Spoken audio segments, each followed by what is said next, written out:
players gather to cast powerful spells.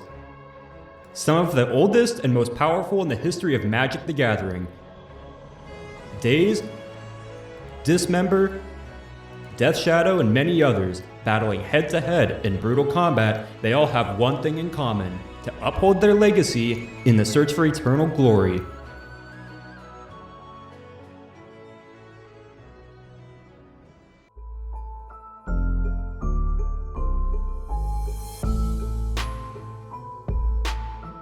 The Eternal Glory podcast is brought to you by the minds behind BoshNRoll on YouTube, ThrabenU University, and TheEpicStorm.com. This episode is sponsored by Eminence Gaming.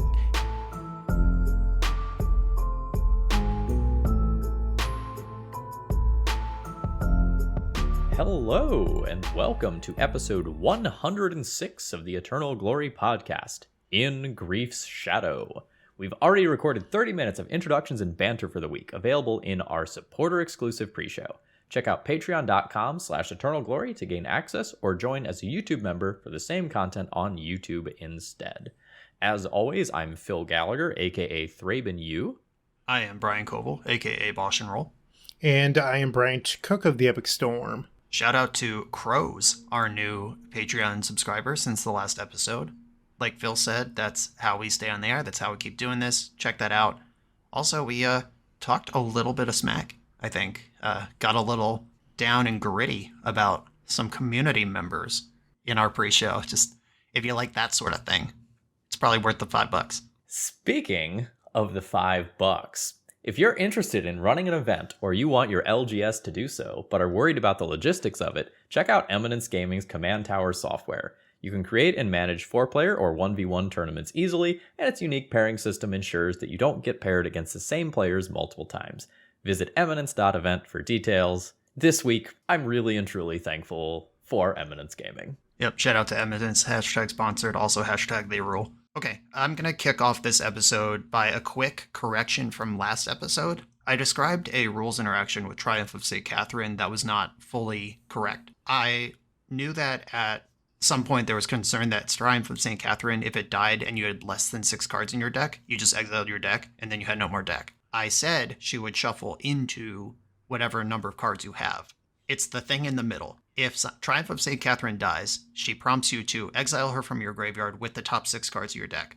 If you only have 5, you cannot meet the requirements to do this, so no part of the effect happens. Triumph of St. Catherine remains in your graveyard, and your 5-card deck stays right where it is. It is in between the horrifying thing and the great thing. And then we get this normal thing that makes sense. Oh, hey, while we're talking about weird rules interactions, do you happen to know how Beseech the Mirror and Opposition Agent interact? Because I saw some giant-ass Reddit post, and I was a little unsure. I have put no thought into this, but what is the concern? So, Opposition Agent for 2 and a black for a human rogue that's a 3/2 flash. You control your opponent's while they're searching their libraries. While an opponent is searching their library, they exile each card they find. You may play those cards for as long as they remain exiled, and you may spend mana as though if it were any color to cast them. Beseech the Mirror is 1 triple black, 4 mana total for a sorcery.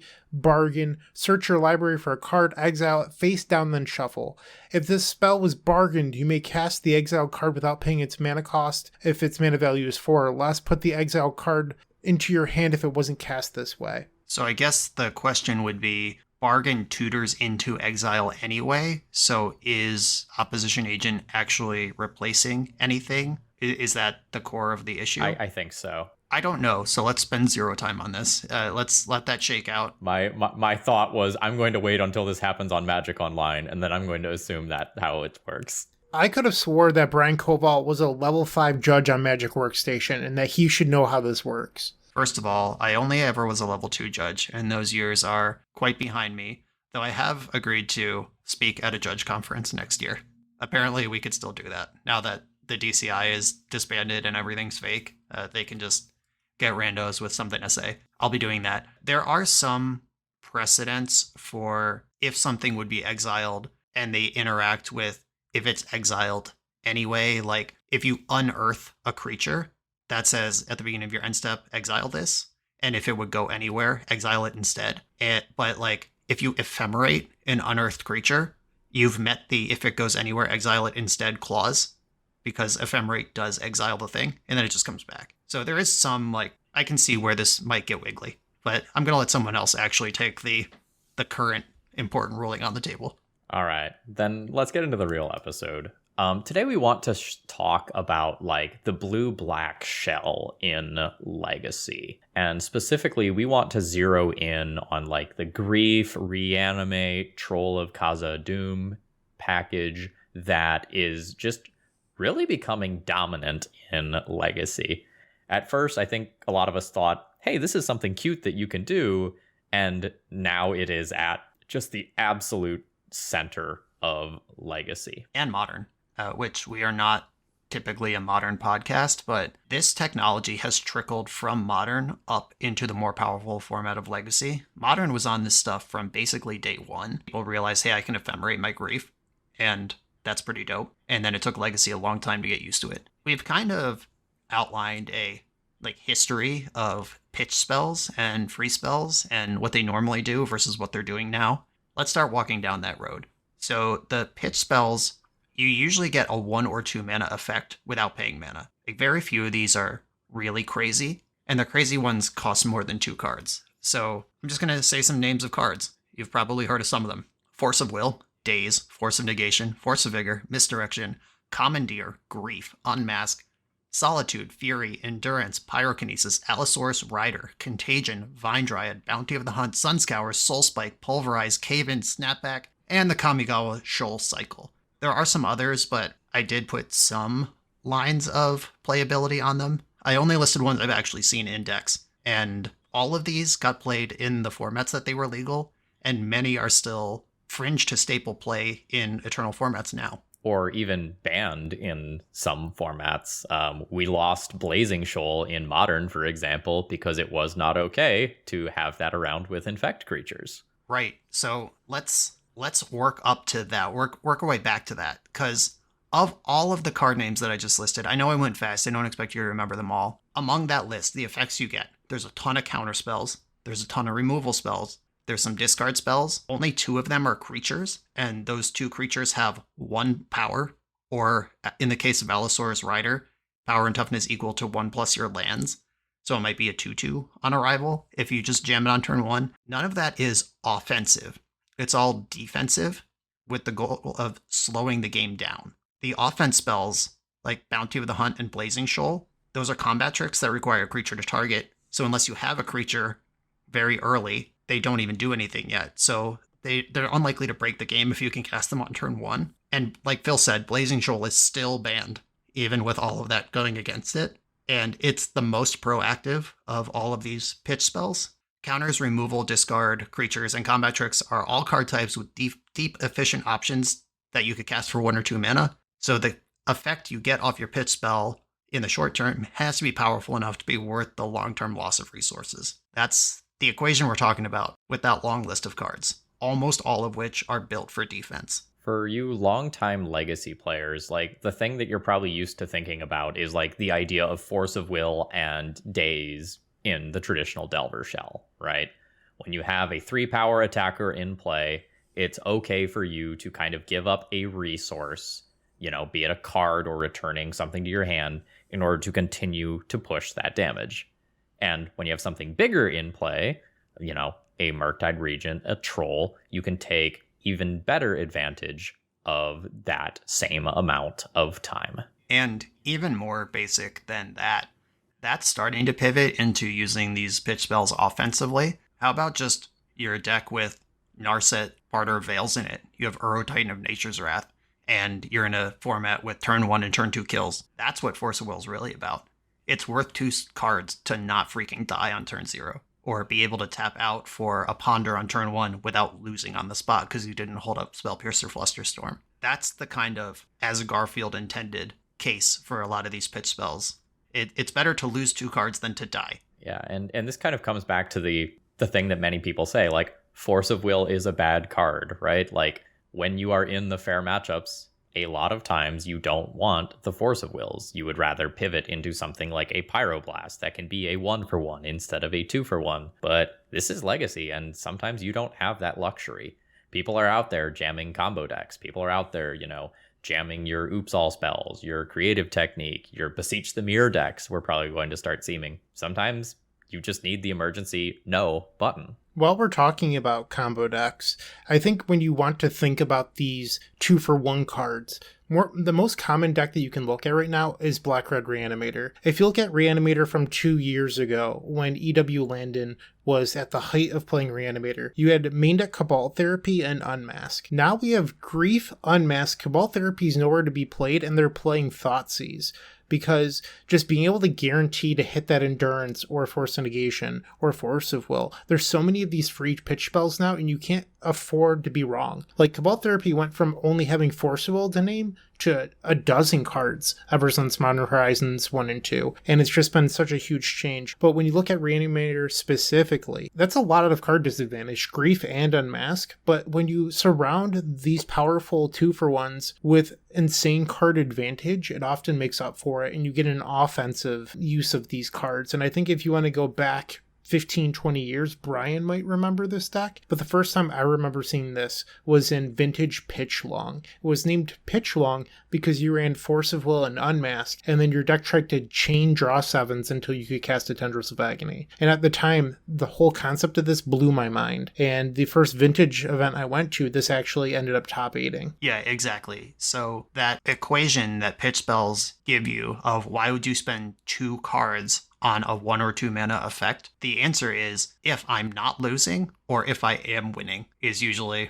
the boxes we're trying to check here. And when combo pivots this inherently defensive mechanic into offense, like Doomsday, I'm scared as heck of Doomsday. That's a potential turn 1 combo deck with Force and Daze in it. I've even seen Doomsday lists with a couple of Grief. Like, it's in there. And that's really scary. And that 1 mana, that's the difference. It's like, if my hand is Swamp, Lotus Petal, Entomb, Reanimate, I don't have time for Thoughtseize on that. I need to spend 2 cards to get a peek for free. And that's the sort of thing that makes it worth doing. If you look at Doomsday lists, they don't even run answers. Like, in their sideboard, there's no Echoing Truth, no Abrupt Decay. Their entire game plan is don't let it happen. I have Daze, Force of Will, Force of Negation, and Grief. How crazy is that they're just like, no, I just won't let you resolve it. Yeah, that's absolutely true. Like, I shouted them out as my poster child of messed up abuse of offensive pitch spells, but also I didn't even mention that they generally sideboard 4 Force of Negation too. Just forget your lock piece. That's not happening. Doomsday is the rare exception in that they don't have a broken card advantage to make up for all the card loss. Instead, their combo is so compact and so low resources that they just get away with not playing any draw 7s or anything like that. Yeah, how many cards do you attribute to winning the game on the spot if your spell resolves? Because I think that counts as some kind of card advantage. This is probably too heady and not actually fully fleshed out and very stupid, but like, you gain the virtual card advantage of your opponent not drawing any more spells for the game and they're fucking dead. How about that? I don't know. That seems like a good replacement for a draw engine. I wouldn't blame you either. While we're kind of talking about card advantage here, I want to just pivot just for a tiny second out of combo.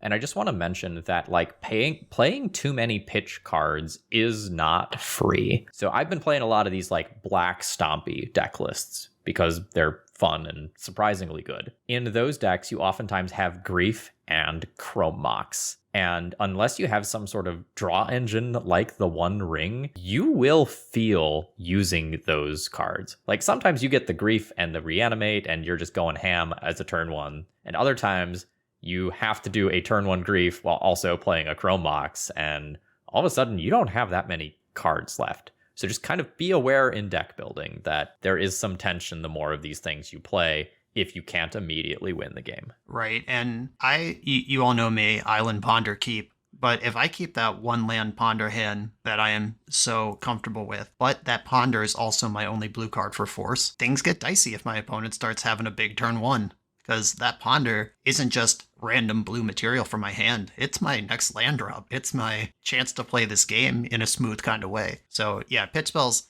come at a real cost. And that's what we're talking about. That, like Phil, you're talking about a stompy deck. That deck isn't really meant to have a long game. It's playing tempo, like exchanging cards now for mana worth of effects. Like there's a lot of theory, like the player who spends the most mana tends to win a game of Magic. And if we count something like Grief as spending 1 mana, because it's like, Thoughtseize, that's a 1 mana effect. But I spent 2 cards to do it to jump ahead 1 mana. If I get the game 1 on this mana advantage, good. But if my opponent stabilizes and starts spending their mana in real ways as they go longer, they will have spent more mana and probably win the game later on. So that's kind of like, people are always like, what is tempo? That's a big part of the puzzle. It's short-term advantage of mana, whether it's literal mana or effects that should cost mana, but they don't, at the expense of your long-term game. And Phil, you shouted that out a little earlier about like Delver decks playing Force Days, etc.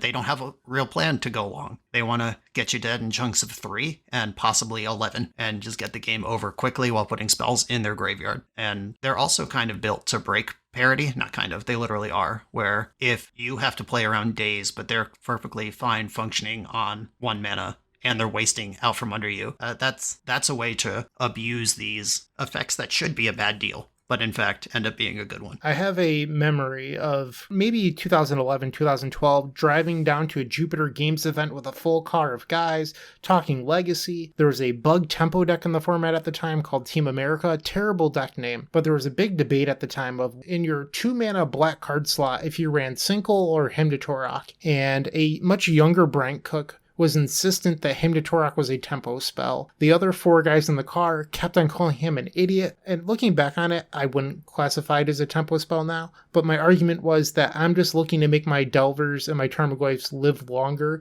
and if I can disrupt cards in their hand, keeping them alive, that's in tempo play. And they were just like, no, Bryant, that is not what tempo is at all. Like, you're an idiot. I adamantly argued it. In hindsight, I was wrong. I didn't understand at the time. Yeah, I mean, having disruptive card advantage spells in your tempo deck makes a lot of sense, but I would not call Hymn to Torok a tempo play. We want to dial in on Grief here. We've kind of set the stage with pitch spells and where they go, but this is ultimately a Grief episode. I'm here for that. Let's grief some people. Okay, so of all pitch spells ever cast against me, the one that makes me go, oh shit, here we go, is Unmask. This in all history of Magic. Yeah. There are control decks that play Thoughtseize, sure. Like, that's a powerful spell in control decks if you have access to it. But no control deck is going to spend 2 cards to check your hand on turn 1. You know this person is here for a good time, not a long time, as soon as you see that Unmask on the stack. Yeah, so like for years and years and years in Legacy, like when you saw an Unmask, that meant that someone was playing a Grizzlebrand deck list of some kind that could draw 7 later and make up for using that Unmask. You know, your Reanimator decks, your Tin Fins decks, things of that nature. I mean, if you go really far back to 2008, 2009, Reanimator didn't play Unmask. Not really. It played Thoughtseize, it played Careful Study, but they didn't want to discard 2 cards just to check your hand.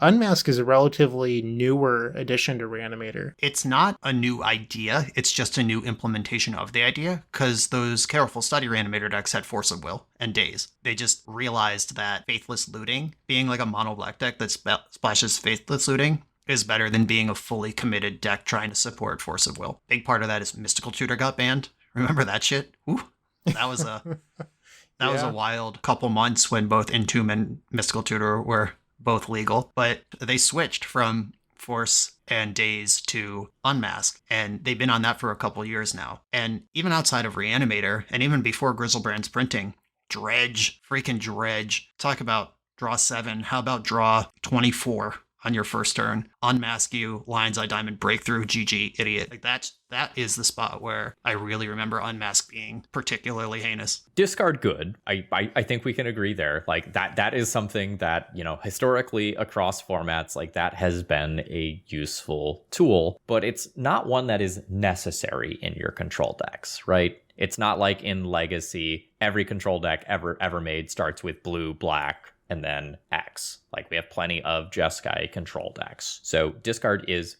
nice. You'll see it in a lot of like the more Stoneblade-ish style control decks frequently, but discard at the cost of 2 for 1ing yourself is probably not something that you're ever going to want to do in your control deck list. Right, Bryant just shouted out him to Turok. We have access to that card. We can spend one card for 2 of yours. Why would we spend 2 of ours for 1 of yours? It just doesn't make sense on rate. Yeah, and like the control decks get to play with, the Culligan's command type cards that are often discard plus something else associated with it that gives you that extra value. Right, discard plus discard another one. God, I love him to Turok. I'm just in that headspace now. Snapcaster him to Turok. I just did this the other day on the channel. Him you, snap him you. That's good magic. 2018, those Grixis decks were everywhere but could not close out a game to save their life. It was tough watching those in coverage. Yep, for sure. Yep. GP Reed Duke, some of the finest magic coverage there's ever been, but watching paint dry expertly.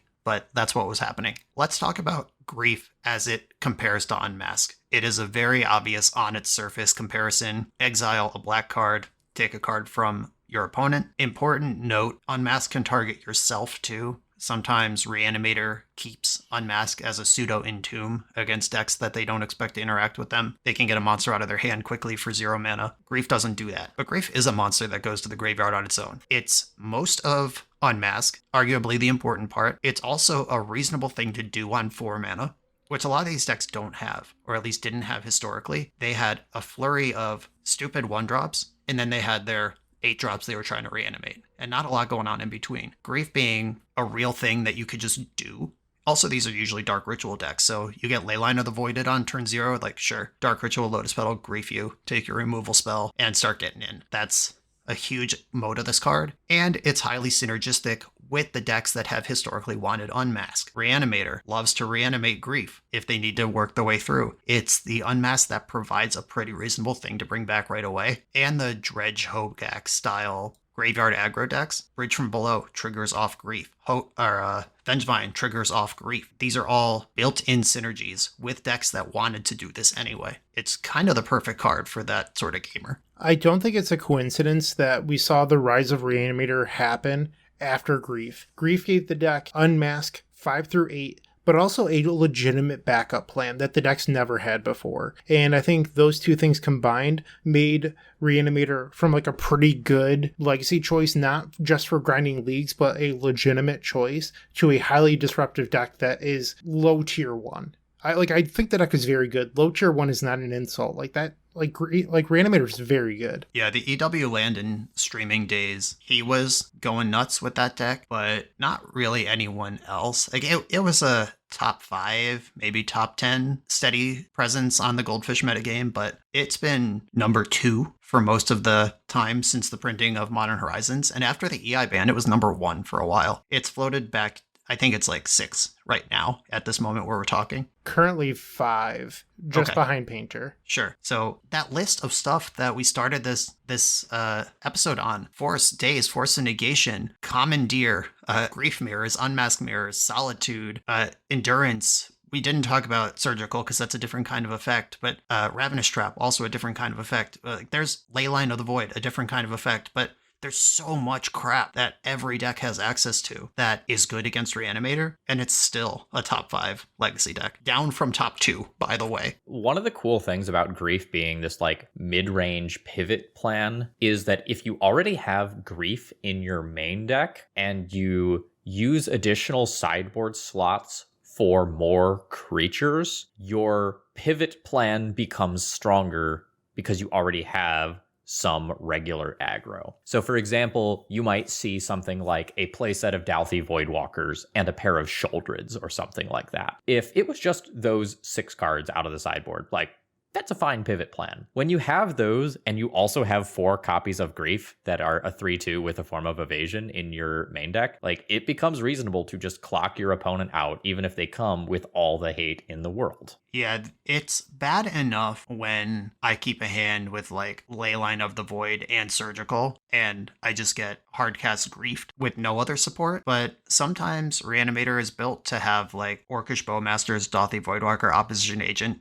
as they curve up to Grief, or they could even Grief you once, make room for the Voidwalker or the Bowmaster. Also, some of, namely Leyline, is not symmetrical. It only affects the opponents of its controller. So Grief you, reanimate your good creature from your hand is a turn 1 Entomb Reanimate, effectively. Rue the most potent graveyard hate that there is. Okay, I want to talk about this because I've again been playing these mono black decks. So when you are playing Leyline of the Void, your griefs are actually oftentimes worse than your opponent's griefs, because if you control Leyline and you like grief your opponent, you then can't go and reanimate the big juicy thing that you could take out of their hand. And this is sometimes incredibly awkward. And I'm still working through how I'm supposed to sideboard in some of these situations where I actively want to, say, reanimate my opponent's Caves of Chaos Adventurer or whatever that they are going to be playing. I think that's why you're seeing a lot of reanimator lists switch to Dauthi Voidwalker, because you still get to go, okay, I will play my Voidwalker, I'll Dark Ritual it in, then I'll unmask you, take your key spell like an Omniscience or whatever, and then on turn 2,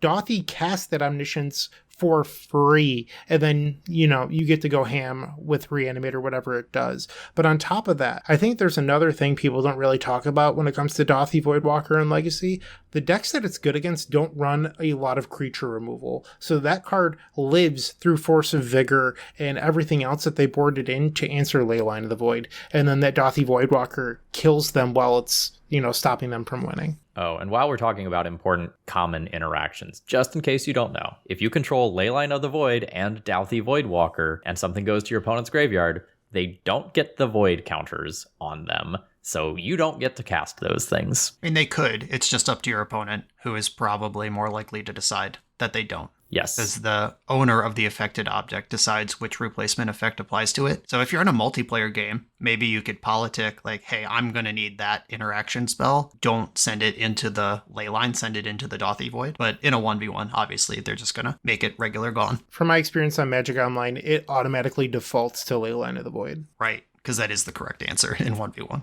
In almost all situations, unless you have a Phage the Untouchable you're trying to get him with. Let's move on to talking about kind of the reanimate or scam portion of this deck list. And again, this really started seeing heavy play starting in Modern, where you would take a pitch elemental, you would get its effect on the front end, or honestly, sometimes just play it as, a Fury, as a just 3/3 double striker, and then cast something like Ephemerate, Undying Evil, Feigned Death, Essence Flux, or any other similar card to get that creature to either come back to play, stay in the play, however exactly it's worded, because there's a couple differences between them. I won't lie, it took me like a month of building up courage to ask somebody else why they kept on calling the deck scam. I was like, I must be missing something. Like, I've read every card in the deck. Like, there's nothing in here that says scam. Yeah, it's just a generic gaming term. It's like a scam strat is basically like the core of that. If someone comes in trying to play not whatever the gentlemanly or gentlepersonly version of the game is, like Zergling Rush is a scam strat. I played a lot.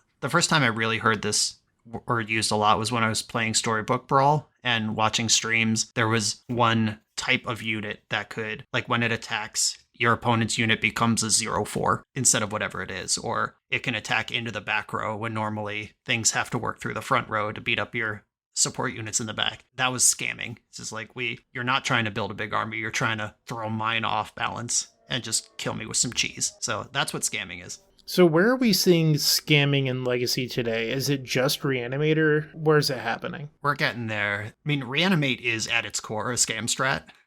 Even without grief. Like if we're just using gamer terminology, always has been. Reanimator is kind of the Zergling Rush of Magic the Gathering. But let's talk about Modern a little bit. The Rakdos Scam is the core deck in the format. It's like 6% meta share over the number 2 deck. It's like very big. It won the Pro Tour. That deck uses Grief and Fury. And Ragavan, remember that guy? That's a card. But yeah, Grief and Fury to jump in and out of play, killing stuff early, having a big creature before you're supposed to, backed up by other discard spells, other removal, Fable the Mirror Breaker, just very powerful deck that recoups its losses very well when it griefs you early. It also is in Living End, a deck that I know Brian has some experience with. Talk about decks that were custom built to have grief in them. Living End is just a reanimator deck. It's a very fancy, specific type of reanimator, but putting a creature into your graveyard to check your opponent for interaction before returning all your creatures from your graveyard to play, and then triggering them again on a grand scheme of this scam business. So we see a bunch of those. It's just in random other decks too. Like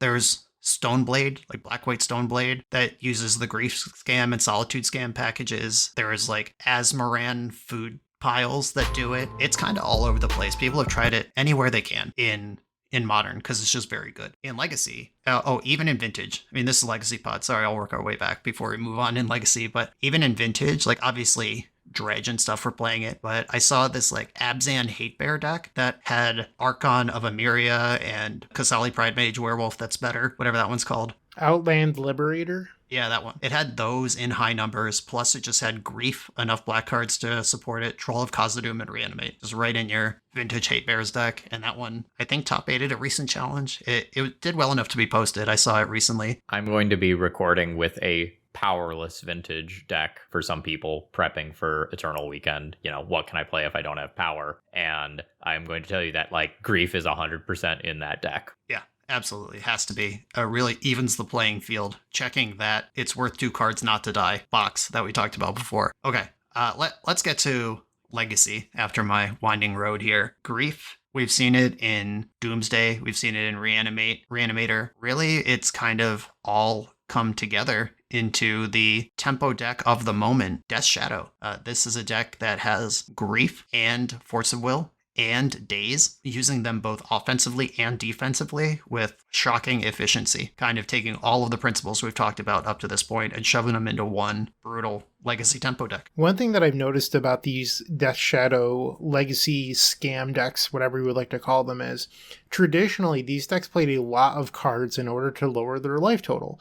You would see a lot of Street Wraiths, 3 or 4 Watery Graves, like you were literally looking for anything to lower your life total. More recently, with Reanimate plus Grief or Reanimate plus Troll of Khazad-dûm, these decks get to pull back on those effects and run more playable cards. And that has been a huge reason why they're seeing an uptick in play, because you don't have to run as many, air quotes, bad cards anymore, because you get to play the good stuff, plus this exciting Reanimator scam package. For a very long time in Legacy, I viewed Death Shadow as a very weak strategy, because it took so much to get Death Shadow online.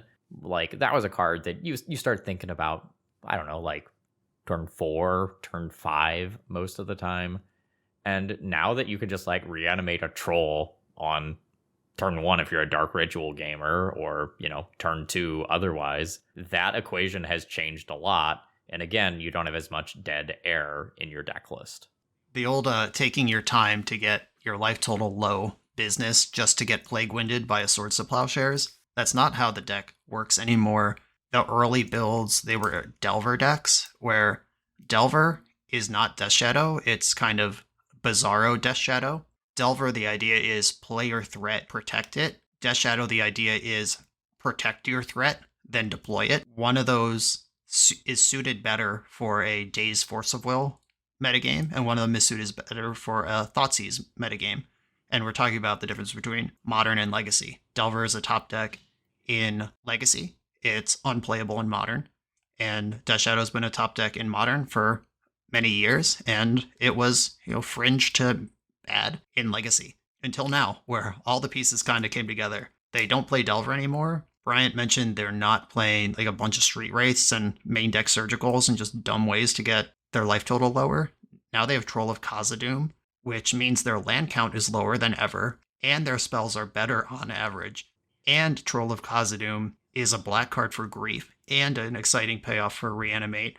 And a shuffle for your cantrips. Just Troll of Khazad-dûm really set this kind of fringe shell. Like, some decks were on it, some weren't. Looking at the results from the Star City team event last month, Blue Black Shadow was much of the top 8. I don't actually have them in front of me. I think it was like 4 or 5 entries of the top 8. It was a team event, but the Legacy seat, only one of them was playing Troll of Khazad-dûm, and they only had 2 copies. and it was Jerry Thompson, one of the best deck builders of all time. And now we're just on, that is the plan. Figure out everything else afterwards. This technology has evolved very quickly once people got a taste of it. I'm currently looking at deck lists right now because I wanted to fact check the Street Wraith thing. I was like, they might still be on 2. This is the creature suite.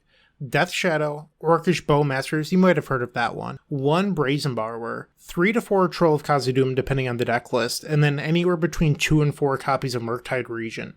Remember that card? We haven't even mentioned that one because it's so far behind Grief, Death Shadow, Troll of Khazad-dûm. Like, Murktide Regent is also in this deck if you somehow got through all of those other super large efficient creatures. Yeah, and Troll of Khazad-dûm has kind of become such an engine that a lot of these decks aren't even griefing anymore. This is a grief episode, and the inspiration was the Death Shadow's shell, but we might be entering the post-grief all-troll universe very soon, or at least it's like a metagame decision what you want to do there. If we're talking about having only good cards in your deck, the run of no bad cards Delver, when people cut the Stifles and the Nimble Mongoose and just only played cards that they wanted to draw, I think Death Shadow is starting to move into that space, because as good as Grief or any other pitch spell is when you're in the position you want to use it and you have cards to spend, they are all really bad in that delta between 1 and 4 or 5 mana, whatever they cost to do the hard way. If you don't have cards to pitch or you just don't want to, they become pretty bad. We're entering a new era of Death Shadow construction as well. Yeah, and on that note, like, some of the Death Shadow decks are running things to get card advantage in the late game now. So, like, you'll see some of them running, like, a copy of Lorien Revealed or a couple copies of Sauron's Ransom so that, like, you can recoup a little bit of that card advantage from griefing in the early game, or you can come back if your primary threat gets removed and you can't back it up. Yeah, on that, I think Sauron's Ransom is awesome. That card is really good at what it does. If you cast 2 of them in a game, having a Ring Bearer who loots when it attacks is meaningful additional card selection. In Mystic Sanctuary decks, not even talking about Death Shadow anymore necessarily, but Grixis decks, even Grixis Control, Esper Control, I think Sauron's Ransom is really cool and has not been explored as much as it could. On the flip side, I think Lorien Revealed and Death Shadow is some aspirational weird BS.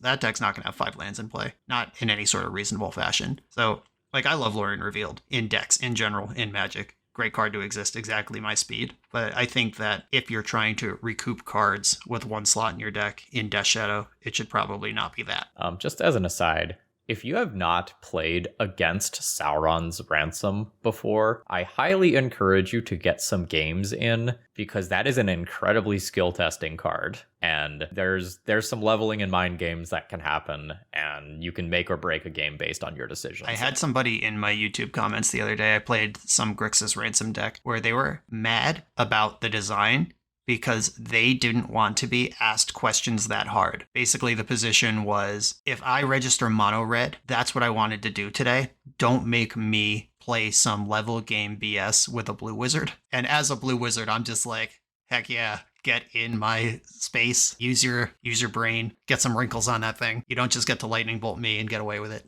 And one of the things I really like about the Troll is that it can be your turn 1 mana fixing, but it doesn't always just have to be your turn 2, I am planning on reanimating this. Once it's in the graveyard, your opponent has to respect the fact that it's there for the rest of the game. And whenever you find your reanimate, if you find your reanimate, you can just kind of go and pop it out at that time. Yep, same with Grief. In Modern, when you do your scam, you need a mana open and your scam spell to flicker or bring back from the graveyard your elemental immediately. In Legacy, you could just like grief your opponent, cast Ponder, pass the turn, reanimate them 2 turns from now. Who cares?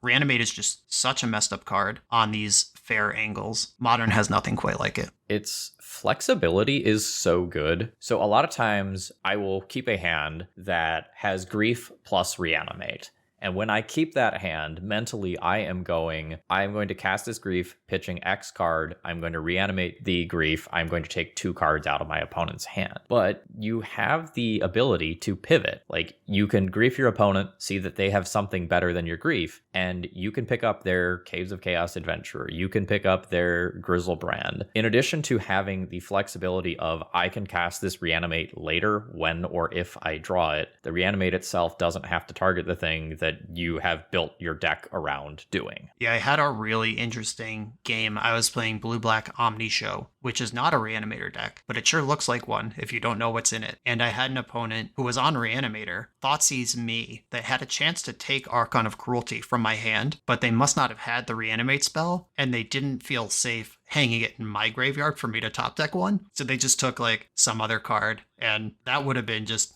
juicy pickings for them, but just multi-layer of who's got the Reanimate and who's going to have it first, kind of gamesmanship there. So I'm trying to find a list, and I've failed at finding it, but I have also seen the Grief package shoved into some rather interesting places. I want to say it was like a Magic Online Challenge top 8. I saw like a black-white Death and Taxes deck that had gone a little bit deeper into the black to play, I think it was like Thoughtseize, Grief, Bowmaster's Opposition Agent. I don't remember whether or not it had Reanimate. Plague Engineer, Thank you. Where they had gone a little bit deeper into the black to try to make this scam package work there, because it's just so good at bridging you towards like turn 2 and turn 3 when a lot of the other hate bears and interaction can come online. One of the things that Bryant has said like again and again and again on this show is like how good Deafening Silence was for decks like Death and Taxes, because it can bridge you to the cards that matter. Well, Grief can serve the same role. In these black-white Orzhov decks, don't underestimate the ability to Solitude reanimate Solitude. If you go back a decade plus in Legacy, Exalted Angel was the premier threat at one point. I mean, it's funny to laugh at now. I mean, Phil's chuckling,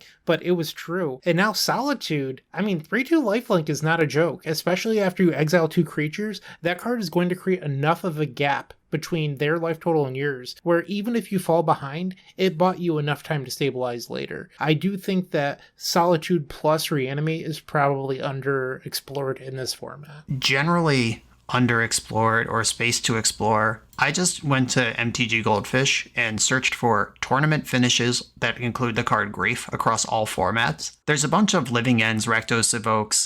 That's what they call Recto Scam on Pro Tour coverage, by the way. It was a very funny Twitter drama of people taking the identity of Magic decks down to their colors and strategy, but LOL. Among this, you get the occasional Orzhov Stoneblade. In Modern, there's Mono Black Midrange in Modern on this list. We get Doomsday, we get Death Shadow. Hiding among here, from friend of the show Ozymandias17, there's a 4/0 and a Legacy Prelim with a deck I've never seen in my life. This is Black-Green, The Rock Reanimator, Orcish Bowmaster, Grief, Generous, and Troll of Khazad-dûm, Atraxa, Archon of Cruelty, 4 copies of Grist the Hunger Tide, 4 Bone Shards, 3 Entomb, 4 Reanimate Thoughtseize, Witherbloom Command, Animate Dead, some lands to cast them all. This is a 4/0 deck. Does that sound like a 4/0 deck? I mean, it may be. Scamming is real. This is a primarily scam deck, and this 4 copies of Grist, we're just shitting it into the graveyard here however we can. This is a very clever exploration of this space we've been talking about. It has Atraxa. It has to be good, right, Phil? That is how it works. Yeah, I don't make the rules. Yep, 0 Grizzlebrands. Bryant, clearly you've lost the culture war.